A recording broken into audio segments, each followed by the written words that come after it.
Spending a few minutes, you might even just do this for 2 minutes of looking at something up close.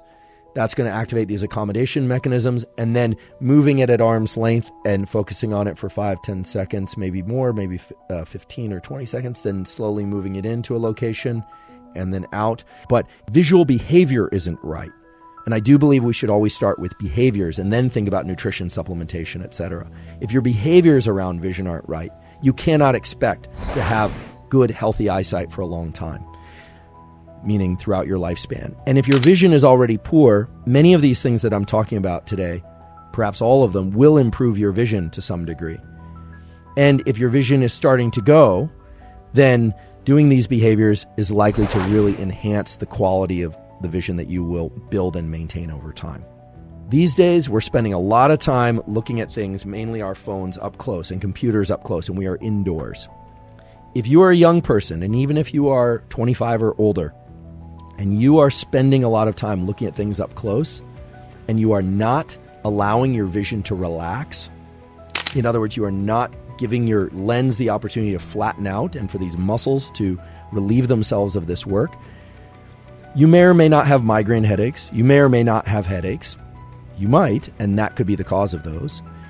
But you are also training your eyes to be good at looking at things up close and not far away. And as a consequence, you are reshaping the neural circuitry in your brain. And it is not good. It is not healthy to only look at things up close. Now, there are a lot of recommendations out there right now, especially with all the lockdowns of the last, 12 to 18 months, that people should look up from Zoom every once in a while, or maybe now I'm hearing that people should take calls instead of doing Zoom, or you should look up from your computer screen. It's actually not going to solve the problem just to look up from your computer screen. You need to go to a window. You need to look out at a distance. Ideally, you would even open the window, because those windows actually filter out a lot of the blue light that you want during the daytime. A lot of the sunlight, it's actually 50 times less gets through. You want to get out onto a balcony. You want to relax your eyes and look out at the horizon. You want to go into what's called panoramic vision and let your vision expand. You want this lens mechanism to be very elastic. You don't want it to get stuck in that configuration of looking at things up close. Accommodation is a wonderful feature of your visual system, but you don't want to push that too hard, too often, or for too long. You want to view the horizon.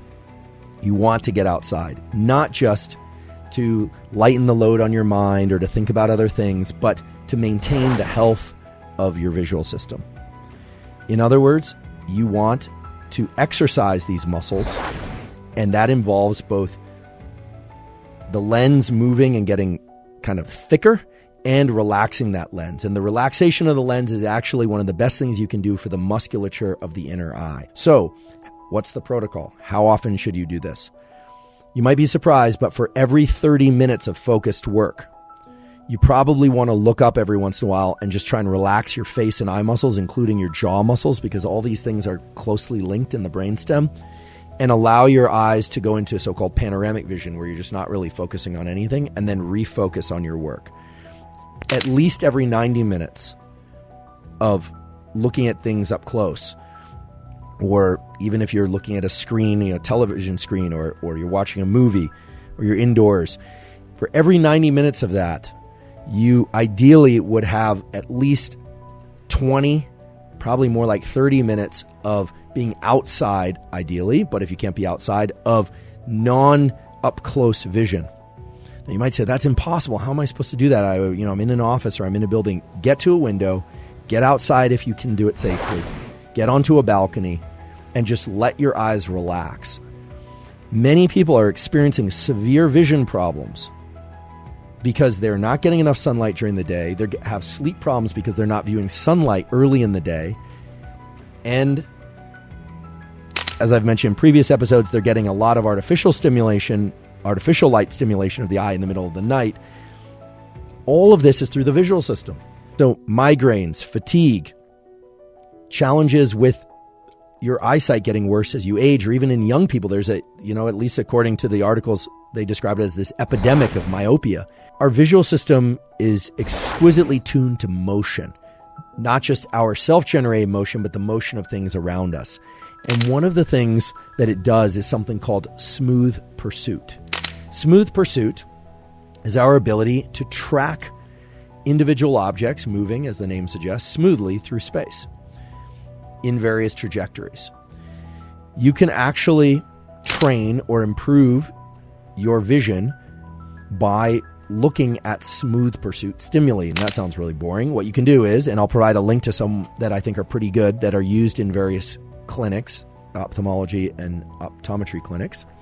You can actually take a few minutes each day, or maybe if you don't do it each day, you could do every third day or so, and actually just visually track a ball. Sometimes it's moving in kind of an infinity symbol. Sometimes it's more of a sawtooth. Sometimes it's changing speed. Sometimes the cue that you're following, the little target, is dilating and contracting.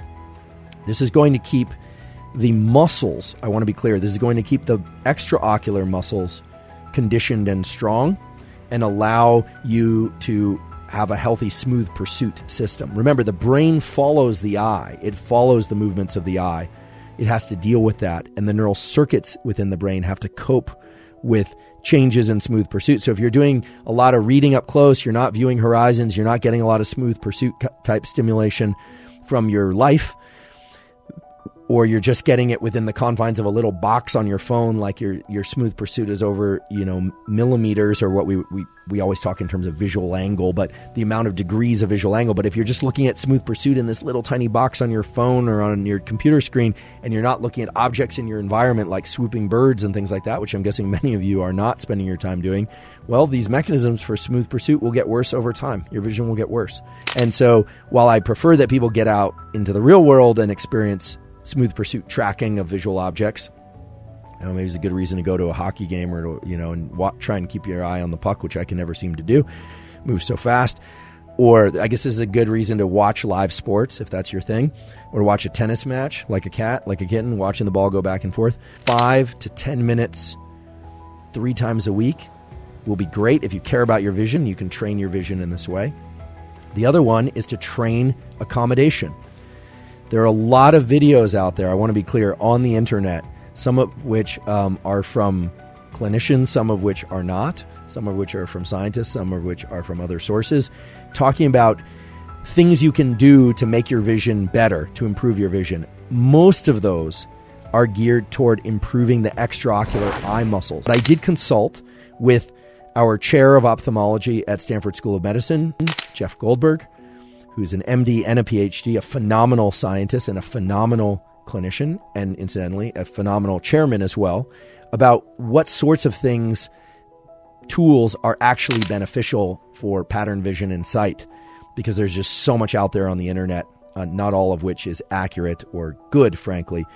And he agreed that a smooth pursuit stimulus, that kind of training, as well as, or exercise, as well as near far, spending a few minutes, you might even just do this for 2 minutes of looking at something up close, that's going to activate these accommodation mechanisms, and then moving it at arm's length and focusing on it for 5-10 seconds, maybe more, maybe 15 or 20 seconds, then slowly moving it into a location and then out.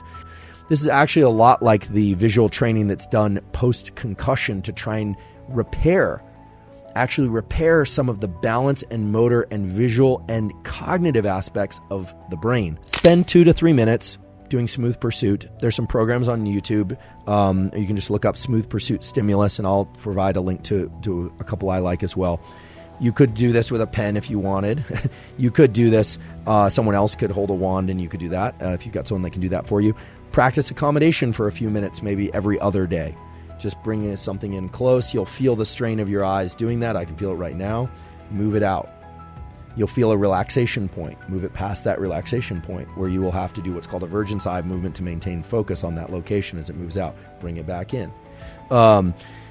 It's worth doing. It's really worth preserving your vision. And again, if you're a young person, this is great because then you can actually build an extra strong visual system using all the tools that we're describing.